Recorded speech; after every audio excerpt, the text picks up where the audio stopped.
En Entity Framework Core 2.0 se nos da una manera muy sencilla y amigable de trabajar con funciones escalares. Las funciones escalares son esas funciones que tú colocas en tu base de datos de SQL Server, las cuales pueden recibir parámetros y te van a devolver un único valor, típicamente un string, un entero, un booleano, etc. La idea es que tú puedes tener estas funciones en tu base de datos y tú puedes invocarlas desde Entity Framework, con una sintaxis muy sencilla, la cual vamos a ver ahora.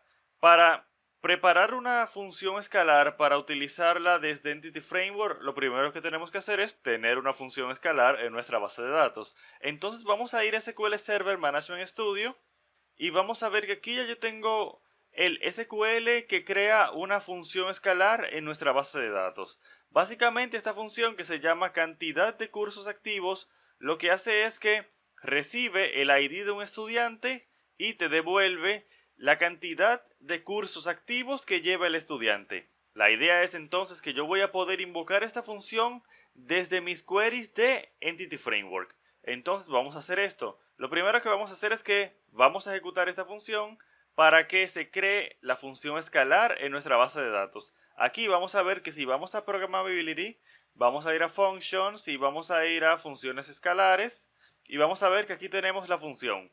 Fíjate algo, fíjate que esta función se está colocando en el esquema DBO. Esto va a ser muy importante porque en Entity Framework tú tienes que especificar si la función escalar está en un esquema y darle el nombre del esquema. En este caso es DBO. Vamos entonces a ir a Visual Studio para ver cómo podemos preparar Entity Framework para utilizar funciones escalares. Aquí estamos en Visual Studio y lo que vamos a hacer es que vamos a ir al Application DB Context y yo lo que voy a hacer, o yo lo que tengo que hacer, es que vamos a crear dentro del Application DB Context una función.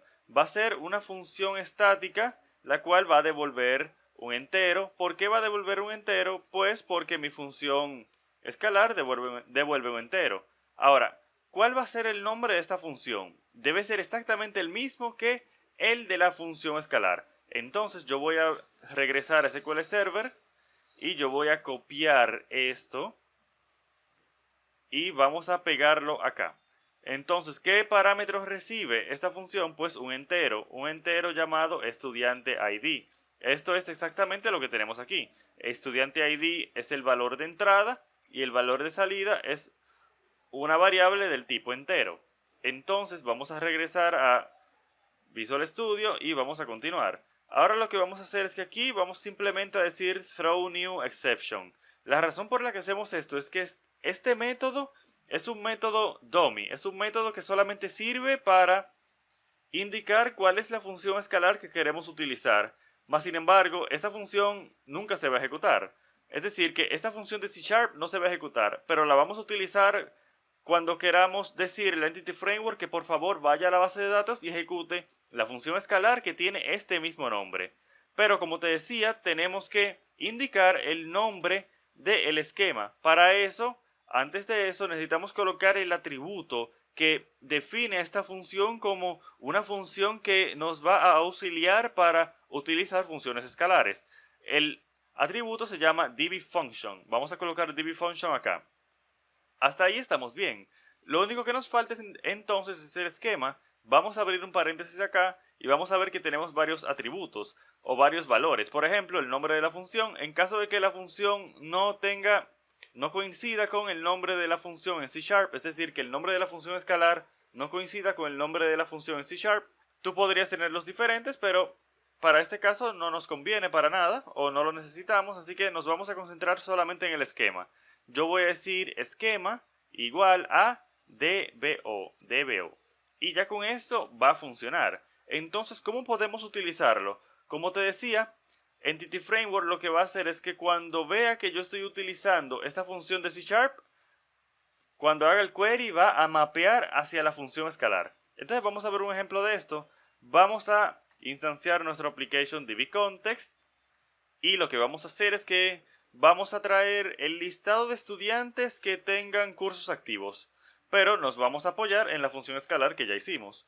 Entonces vamos a decir variable estudiantes igual a context estudiantes where, vamos a colocarlo acá abajo, where, donde vamos a invocar nuestra función desde acá. Vamos a decir application dbContext.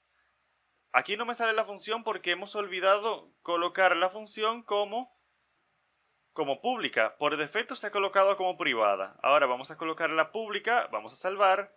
Y cuando vengamos acá, vamos a ver que ahora sí tenemos cantidad de cursos activos. Entonces aquí adentro, fíjate que recibe un parámetro, estudiante ID.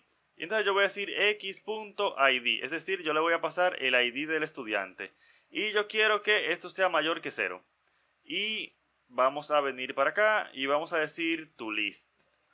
Y eso es absolutamente todo. Ya con eso estamos utilizando la función escalar desde nuestro query. Vamos a quitar esto para que se vea todo completo. Entonces lo que tenemos que hacer es que colocamos la función como dbFunction en el application dbContext, la colocamos pública y la colocamos estática. Por eso cuando vengamos acá, por ejemplo dentro del where y digamos application dbContext, punto, cantidad de cursos activos, y le vamos a pasar, si lo requiere, los parámetros requeridos. Esto entonces nos va a devolver un número que es la cantidad de cursos activos del estudiante, y si ese número es mayor que 0, entonces yo quiero traer ese estudiante y guardarlo en esta variable.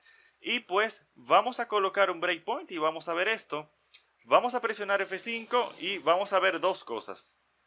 Lo primero que vamos a ver es que efectivamente vamos a tener al menos un estudiante en nuestra base de datos. La razón por la que solamente tenemos uno es que en nuestra base de datos solamente ese estudiante tiene un curso activo. Si regresamos a SQL Server Management Studio, vamos a ver que si vamos hacia nuestra tabla que contiene nuestra relación de estudiantes y cursos y hacemos un edit top, vamos a ver los primeros 200 registros, vamos a ver que tenemos un registro estudiante 1 y estudiante 2. Uno es verdadero, uno está activo y otro inactivo. Si yo viniera acá y colocara esto como true, vamos a ver que si regresamos a Visual Studio, detenemos la ejecución y vamos a ejecutar de nuevo, vamos a ver que ahora tenemos dos estudiantes porque efectivamente se está ejecutando nuestra función escalar, la cual busca a los estudiantes que tengan cursos activos. Una de las ventajas de hacerlo de esta manera es que ahora yo podría ir a SQL Server y yo podría cambiar la implementación de la función cantidad de cursos activos y yo no tendría que ni siquiera recompilar mi aplicación porque esta es una función que está en SQL Server. Lo segundo que te quería decir es que además de ver a los estudiantes, vamos a ver el query. Vamos a ver la consola y vamos a ver que en el where acá tenemos where dbo.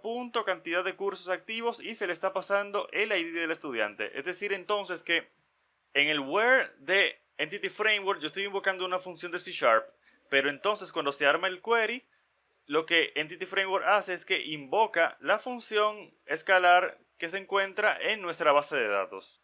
Y pues hemos aprendido entonces a utilizar funciones escalares desde Entity Framework con esta nueva funcionalidad.